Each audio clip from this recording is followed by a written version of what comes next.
Hello students, welcome to the Sapna's Homeschooling YouTube channel. Be Smart हा 1.4 हा जो तुमचा लेसन आहे 10th स्टँडर्डचा, या लेसनचा आता आपण इंग्लिश वर्कशॉप इथे शिकणार आहोत. जर तुम्ही नवीन असाल चॅनलला तर चॅनलला पटापट सबस्क्राइब करा, बेल आयकॉन दाबा, म्हणजे आपण असेच नवनवीन व्हिडिओ तुमच्यापर्यंत पोहोचवू शकतो. सो इंग्लिश वर्कशॉपचा पहिला क्वेश्चन आहे, complete the following web with the words associated with the text and the given title. म्हणजे काय तर कॉम्पोनंट्स ऑफ सक्सेस, यशाचे काय काय घटक आहेत ते तुम्हाला तिथे लिहायचे आहे. तर आपण याची उत्तरे लिहूया. Title, components of success, specific, measurable, achievable, realistic, time bound, skill, will, natural talent हे आहेत यशाचे घटक. सेकंड क्वेश्चन आहे, pick out examples from the text that support each of the following facts. म्हणजे आपल्याला असा भाग उचलायचा आहे धड्यातला की जो आपल्याला सहाय्य करतोय की या फॅक्ट्सला. गोल्स शुड बी अचिवेबल, म्हणजे आपण जे टार्गेट सेट करतो ते कसे प्राप्त करण्यासारखं पाहिजे. याचं उत्तर लिहायचं, as students we can become a president, a prime minister, but can hope to reach those heights in future. बरोबर आहे ना. आपण ध्येय असं ठेवलं पाहिजे ना. एक विद्यार्थी नाही म्हणू शकत मी प्राईम मिनिस्टर बनू शकतो, कारण तो नंतर बनेल, पण आता नाही बनू शकत.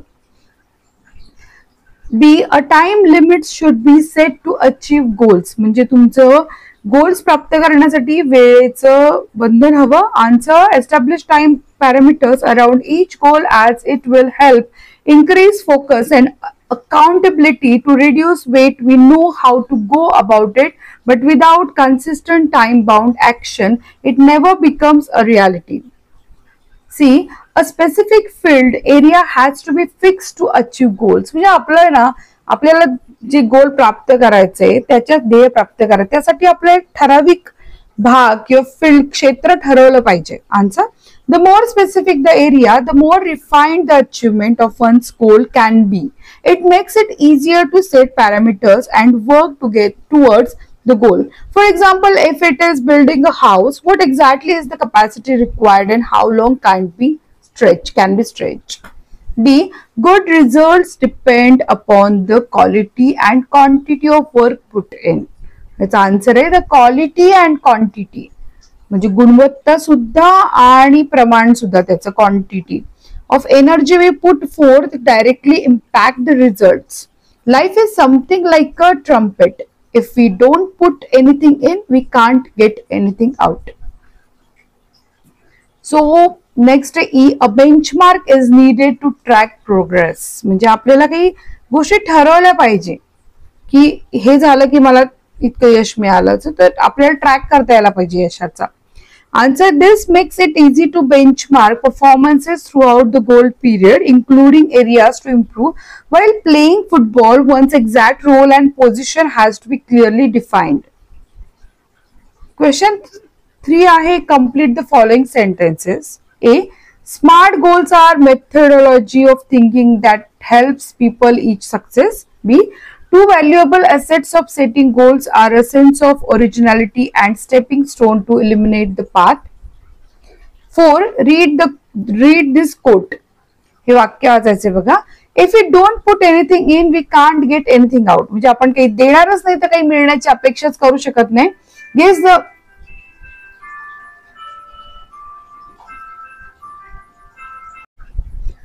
read this quote.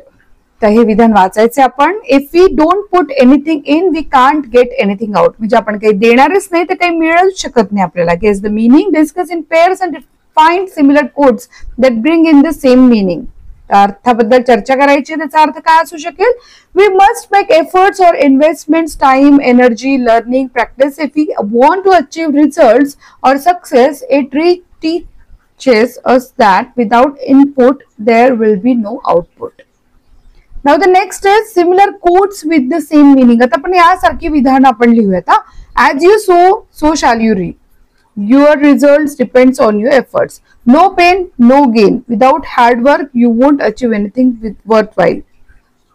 You get out what you put in. The effort you give determines the result you get. Success doesn't come from what you do occasionally. It comes from what you do consistently. म्हणजे यश काय असं कधीतरी काहीतरी केल्याने प्राप्त होत नाही, सातत्य यशासाठी खूप महत्वाचं आहे. Regular efforts brings lasting results. Now the question 5. Drafting a speech. तुम्हाला स्पीच राईट करायला कंपल्सरी येतं, त्यामुळे या प्रश्नाकडे नीट लक्ष देऊन बघा, नीट लिहा, समजून घ्या. Drafting a speech, discuss in group each block and make notes about it. See, आपल्याला स्पीच ड्राफ्ट करायचं, पण हा बॉक्स काय सांगतोय बघा. प्रत्येक बॉक्स कडे तुम्ही लक्ष देऊन बघायचंय. सो आपण पहिल्या बॉक्स पासून सुरुवात करूया. How can I draft and impressive speech. मी कशा प्रकारे एक भारदार माझं भाषण तयार करू शकतो. What is the systematic overall procedure. Think, विचार करा, plan, write, revise and practice. Use the proper format वापरायचंय. Start, body, end. लिखाण कसं सुरुवात, मध्य आणि शेवट अशा प्रकारे असावं. What should be the size length of the speech. Keep it short and powerful. छोटस करा, खूप अति लांबवू नका. अराउंड 2-3 मिनिट्स और 300-400 वर्ड्स एवढं तुमचं स्पीच असलं पाहिजे. Do I know the format. मला तो फॉर्मॅट माहिती आहे का स्पीचचा. Yes. Begin with a greeting. कारण कधीही भाषणाची सुरुवात ही पुढच्याला ग्रीट करूनच करायची. ग्रीट म्हणजे काय, good morning, good afternoon, good evening अशा प्रकारे. Continue with main points and finish with a strong conclusion और कोट. शेवट आपला कायम काहीतरी आपल्याला त्या भाषणातनं काय भेटलंय आणि एखाद्या छान विधानानं करायचा. How to start. सुरुवात कशी करायची. Start with a quote. सुरुवात पण एखाद्या छान कोणाचं तरी एखादं वाक्य घ्यायचं, महान एखाद्या व्यक्तीचं किंवा स्वतःचं वाक्य असेल तरी चालेल, किंवा एखाद्या प्रश्नानं करायची, किंवा एखाद्या स्टोरीनं करायची, और अ शॉकिंग फॅक्ट किंवा एखादं डोकं चक्करवणारं तथ्य सांगून करायची. To grab attention. त्याच्यामुळे लोकांचं ना लक्ष वेधून घेतलं जातं. What to write. काय लिहायचं. Write only the most relevant, meaningful and simple ideas. ज्या त्या विषयाशी संबंधित आहे, अर्थपूर्ण आहे, सोप्या आहेत अशाच गोष्टी लिहायच्या. How to bring quality. आता याच्यामध्ये आपल्याला क्वालिटी कशी आणायची. Use simple but powerful words. म्हणजे छोटे, साधे, सोपे पण ताकदवान शब्द वापरायचे. Correct grammar. योग्य व्याकरण खूप गरजेचं. Clear voice and confident tone. आपल्या भाषणाचा टोन फार महत्वाचा आहे. ऍड फॅक्ट्स और a short real story. Relevant thoughts, slogans, maxims. म्हणजे add famous quotes or proverbs like education is the most powerful weapon. हे खूप प्रसिद्ध कोट आहे. or be the change you want to see in the world.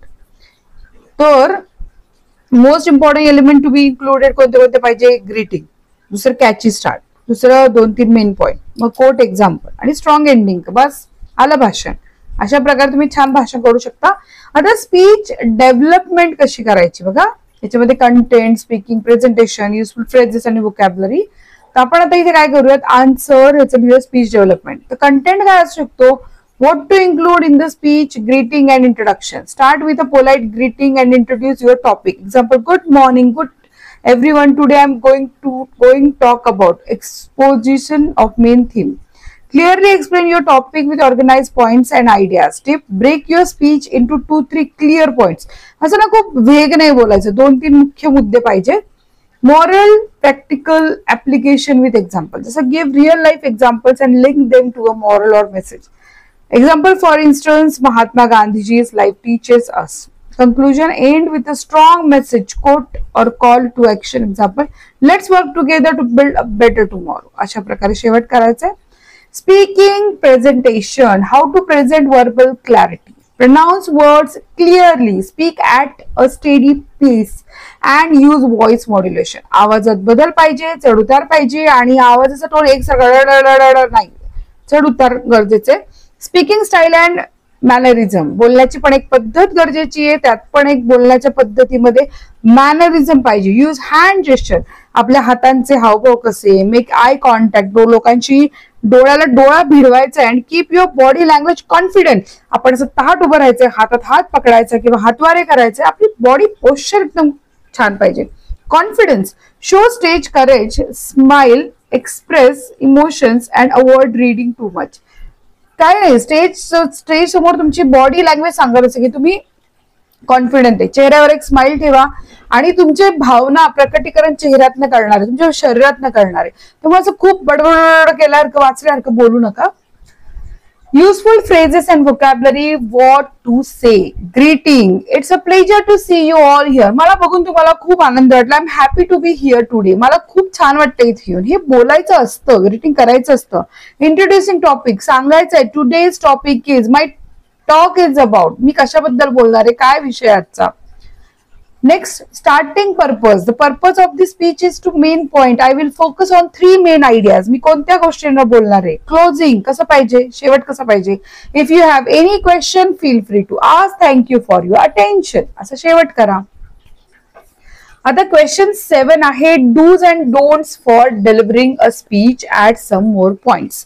आता काही गोष्टी करायच्या असतात स्पीच करताना, काही करायच्या नसतात, तर ते आपण आता इथे बघूयात.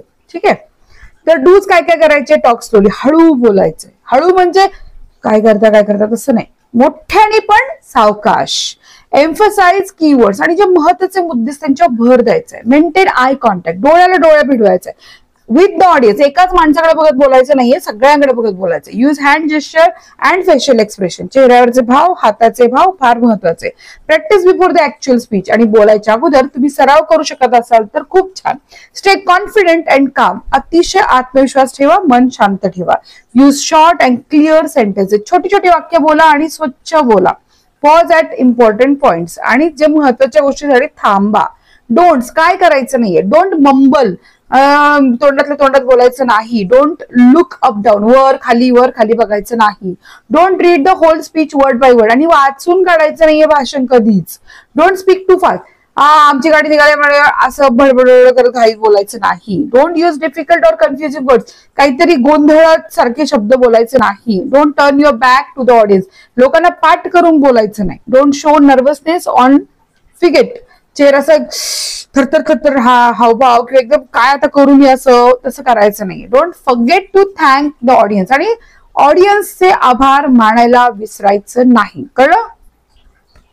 आता क्वेश्चन 8 आहे, you are going to participate in an inter school elocution competition. आता भाषण स्पर्धेत भाग घ्यायचा आपल्याला. काय the subject given to you is how to achieve success in life. आता विषय काय, how to achieve success in life. आयुष्यामध्ये यश प्राप्त कसं करायचं. Draft speech to present in a competition. आता तुम्हाला स्पीच प्रेझेंट करायचं. चला आपण करायचं तयारी. आपल्याला पॉइंट दिले, ही सगळे पॉइंट आपण या आपल्या भाषणामध्ये इन्क्लूड करूयात. बघायचंय, सुरू करूयात. आता इथे रिस्पेक्टेड जजेस, teachers and friends, good morning. Today I am going to speak on how to achieve success in life. To succeed in life, the first step to having proper guidance. Right mentors can shape our thinking. The next step is setting a goal, because without direction we go nowhere. Along with that, planning is essential as success needs strategy. Dedication is the fuel that drives us. We must stay committed to our dreams. Also, following examples of successful people can inspire and teach us valuable lessons. Their stories give us the courage to move ahead. Passion makes the journey exciting, while confidence gives us the strength to face challenges. Success isn't easy. It demands sacrifice, where we may have to give up comfort and fun for discipline. We must gain knowledge and information to stay ahead and back it with hard work. Even if we fail, we must have a never give up attitude. Finally, the key is perseverance, to keep going until we reach our goal. With all these qualities combined, success is not far. Thank you and best wishes to all. ऐकणे छोटंसं precise आणि सगळे मुद्दे cover होणारं भाषण. Your goal this year to be to successfully pass out from secondary school. To let us to be smart. And note down the following specific area. Subject, the number of unit and lesson. आता इथे English 4 units, Marathi 4 units, math 6 units, science 8 units, history 5 units and Hindi 4 units. आपण आता काय करूया, comparison of scores in previous examination and in recent one. Test 1, test 2 आणि taste semester first. सगळ्या विषयांची नावं लिहिली आहेत. कसा कसा परफॉर्मन्स ते आपण इथे दिलेलं आहे. अचिवेबल गोल काय बघा आपला, target score performance SSC exam मध्ये. English good, above 80%. Mathematics very good, above 85%. Science very good, above 85%. History good, above 75%. Geography good, above 75%. Marathi good, above 80%. आता डी आहे रिअलिस्टिक अप्रोच. तर रिअलिस्टिक अप्रोच आपला काय ठेवायचं आहे? Plan of action that matches with your expertise resources. For example, make a study timetable and follow it regularly. काय करू शकता? तुम्हाला तुमचं गोल आहे मार्कांचं सेट करायचं, तर पहिलं टाइम टेबल सेट करा. सेट अ गोल सेट केला. Try to figure out difficulties. काय काय अडचणी आहे तुम्हाला या गोल साध्य करण्यामध्ये? Try to solve it. प्रयत्न करा सोडवण्याचा. In any problem ask your expertise. आणि जे तुमच्याकडे आहे शिक्षक म्हणा, पालक म्हणा, त्यांना विचारा त्या अडचणींचं सोल्युशन. आता टाइम बाउंड ऍक्शन कोणत्या कोणत्या असतील? डेज रिक्वायर्ड फॉर रिव्हिजन कोणते बघा? इंग्लिश 6 दिवस, मॅथ 6 दिवस, सायन्स 6 दिवस, हिस्ट्री 4 डेज, हिंदी 4 डेज आणि मराठी 4 डेज. आता जेरंड म्हणजे काय? For example, what is gerund? Please underline here. Read the following example of gerunds. Gardening is an art, cooking is a science. तर गार्डनिंग आणि cooking हे gerund आहे. I enjoy reading poems. Reading पण gerund होतं. I like reading more than writing. Okay, तर आपण आता इथे जेरंड म्हणजे काय समजून घेऊयात. When the ING form of verb is use as a noun. म्हणजे जेव्हा क्रियापदाला आयएनजी प्रत्यय लागतो आणि ते नाउन सारखं वापरलं जातं, तेव्हा त्याला जेरंड फॉर्म असं म्हणतात. जसं आता बघा हे वाक्य आहे, गार्डनिंग इज अन आर्ट. तर गार्डनिंगची सुरुवात, वाक्य सुरुवात गार्डनिंगने झाली आणि क्रियापद म्हणजे क्रियापदासारखं वापरले ना नाउनला आयएनजी प्रत्यय लावून. कुकिंग, कुक करणं, आणि कुकिंग हे नाउन सारखं वापरलं आयएनजी प्रत्यय, म्हणून ते जेरंड आहे. रिएट the above sentence using the appropriate gerund in place of given here. Infinitive म्हणजे काय? इन्फिनिटिव्हचा क्वेश्चन तुम्हाला हमखास येतो. खूप सोपं आहे, जगात सोपं आहे इन्फिनिटिव्ह ओळखणं. जिथे पण क्रियापदाच्या आधी टू प्रत्यय आले, क्रियापदाचं मूळ रूप आलं, ते इन्फिनिटिव्ह. आता बघा इथे rewrite the above sentence using the other appropriate gerunds in place of given here. Painting is an art, exercising is a science. Painting and exercising gerund. I enjoy writing poems. I like singing more than dancing. At the infinitive मध्ये it was funny to read. बघा to read, can I read? To be infinitive आहे, to be he infinitive आहे. So इथे Preeti even wrote about it. Underline the verbs and choose the correct option from the bracket. आपल्याला इथे option choose करायला सांगितलं होतं. Preeti even wrote about it, past tense वाक्य. Today Sanjay found a new book, past tense. Rahul finds maths easy, present tense आहे, simple present tense. Preeti was successful, singular आहे. This is the old kind of school, singular. They are sportsmen, plural. Change the verb from according to change in the subject. I do not know. She doesn't know. My father knows. We know. I am following in your footsteps. He is following in your footsteps. आता इथे underline the gerund, present participles and infinitive. The setting goal may appear easy, but it is quite challenging. Quantifying goals provide specific ways to track progress. It is important to create. So आपण underline केलंय उत्तरांना. अशा प्रकारे answers find out करायचे आहेत. Classify the following words in the respective columns. Noun, absence, expert, imagination, trumpet. Adjective, aggressive, important, natural, specific. Adverb clearly, directly, exactly, precisely. आणि verb आहे achieve, create, execute, tackle. Pronoun आहे it, we. Preposition आहे from, if, of. Conjunction आहे and आणि but, आणि interjection आहे ओ. So in this way we have solved each and every question. प्रत्येक प्रश्नाचं आपण उत्तर दिलेलं आहे. व्हिडिओ आवडल्यास लाईक करा, चॅनल सबस्क्राईब करा. धन्यवाद.